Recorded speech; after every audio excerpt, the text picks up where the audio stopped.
Welcome.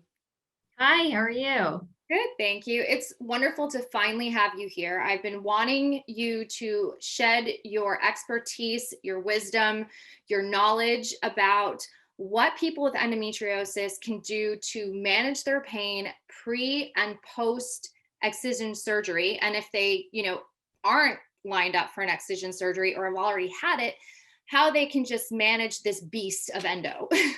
Yeah.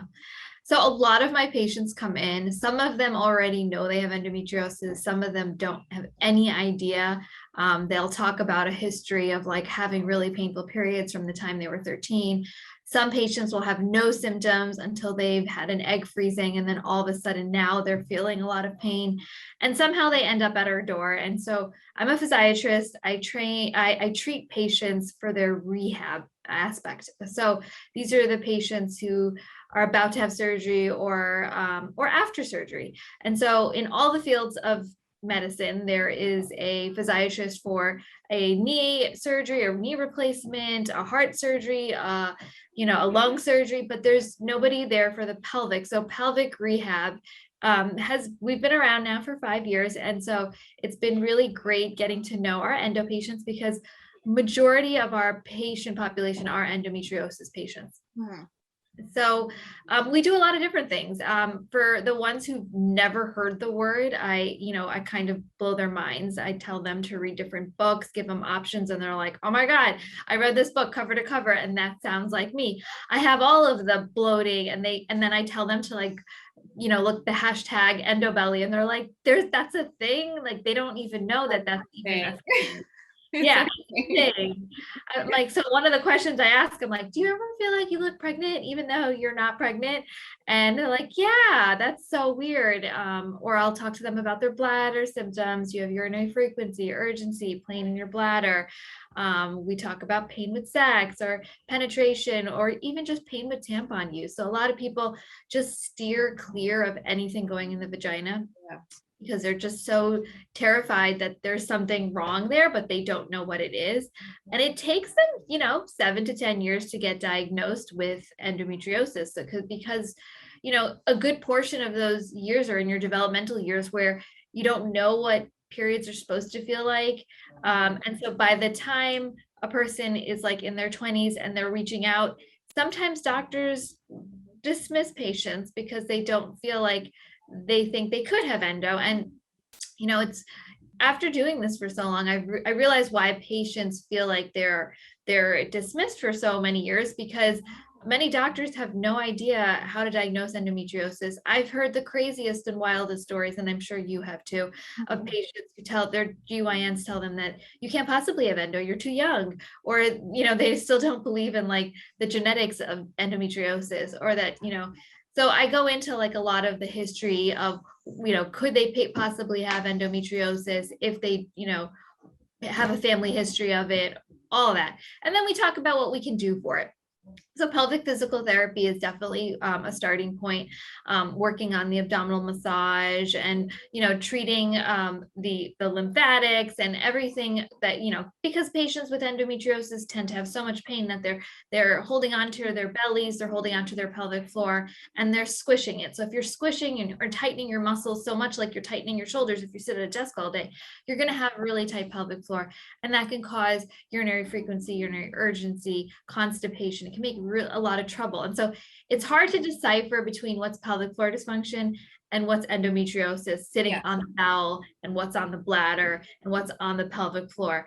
And so having a physical therapist before surgery is nice, because then when you're at post-operatively, you can start seeing a physical therapist. They can work on you externally, work on your muscles, work on getting you to relax. And so there's that. And then there's other things. So as a physiatrist, I am a physician. I went to medical school, so I can prescribe medication. So I'm a non-opiate prescribing doctor. So I do everything with different nerve medications, because the central nervous system is often super sensitized. When you've been having pain for 10, 15, 20 years of your life, everything feels super sensitive. I mean, endometriosis patients have super high pain threshold.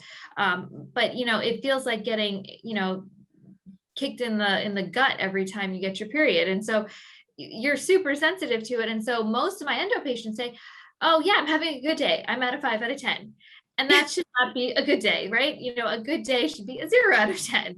Yeah. So treating the nervous system, trying to get people less anxious, having less PTSD when it comes to going to doctors, talking to patients about cognitive behavioral therapy, talking to them about suppositories and different muscle relaxants that they can use vaginally or rectally. I mean, there's topical creams that patients don't even know about that, you know, could have some really good strong stuff in it that can give you topical relief that penetrates through the dermis.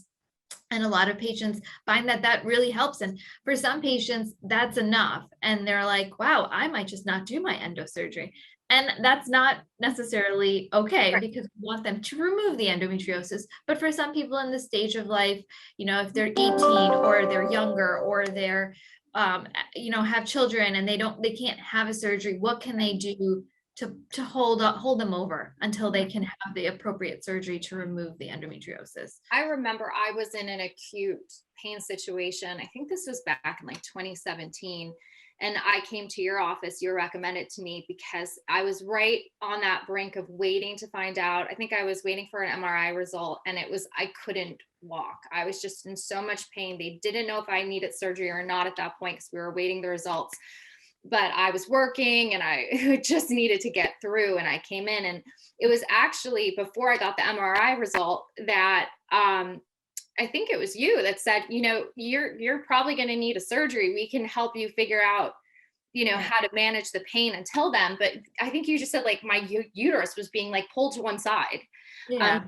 from tissue. So it also was, you know, it also for me was great to go to your office and feel like, okay, I'm not a crazy person. Like just to have someone look at you and say, you know, not always does that happen, but I remember in that moment, I was like, I'm either losing my mind or I really have endo going on.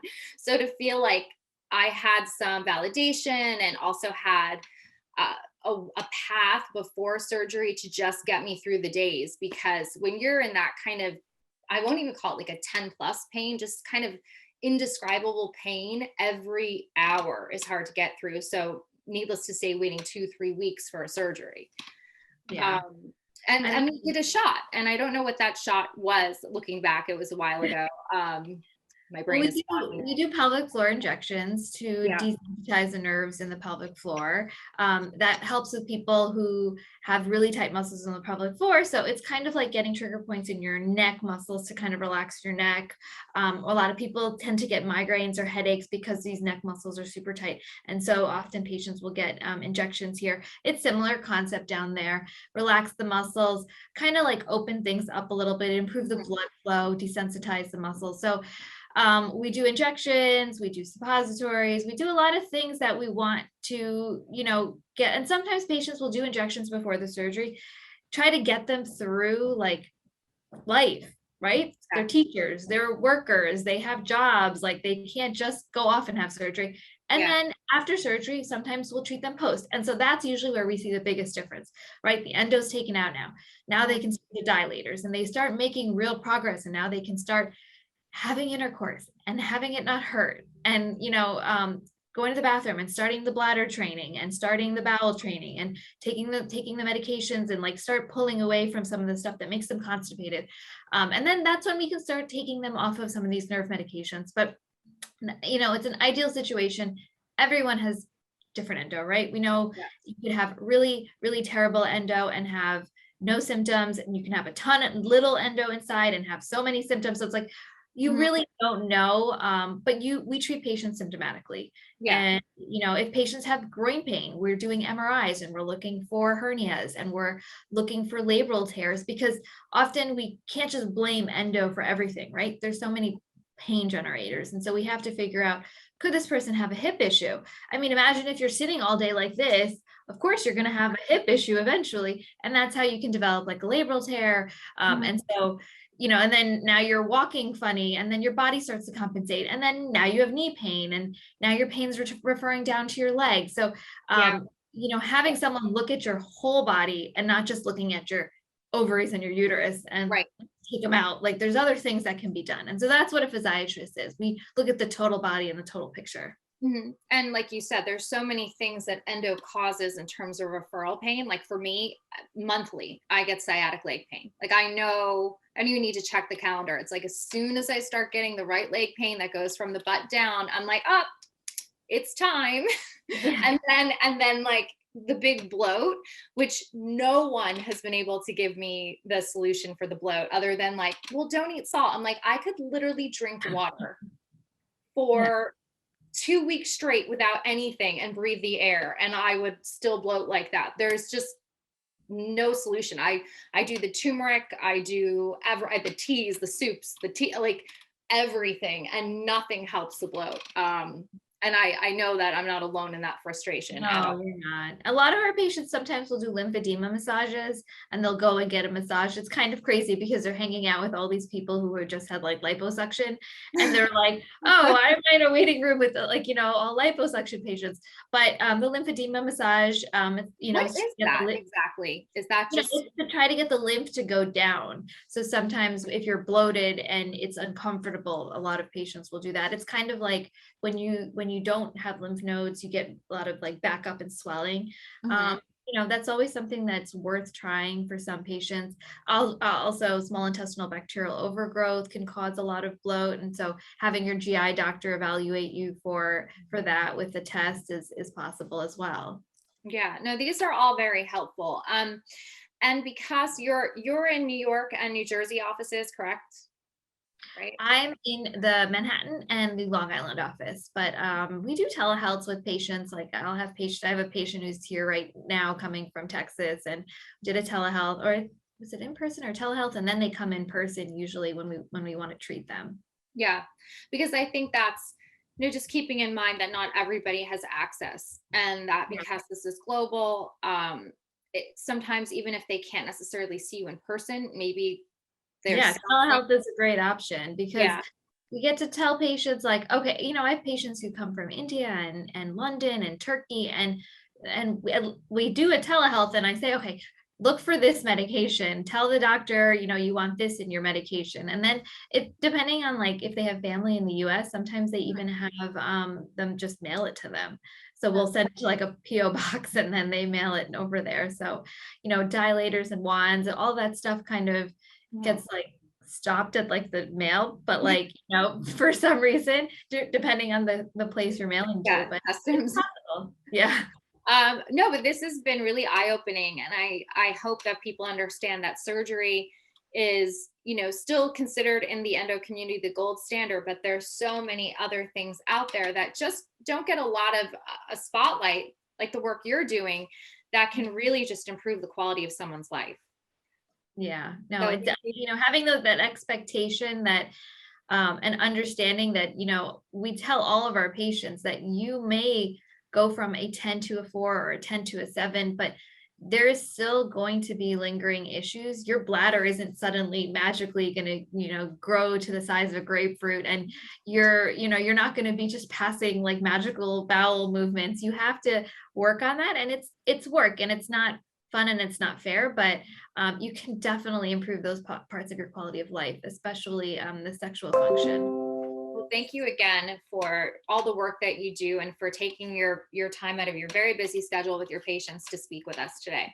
No, I truly appreciate you inviting me. Thank you. We'll see you soon. Have a good day.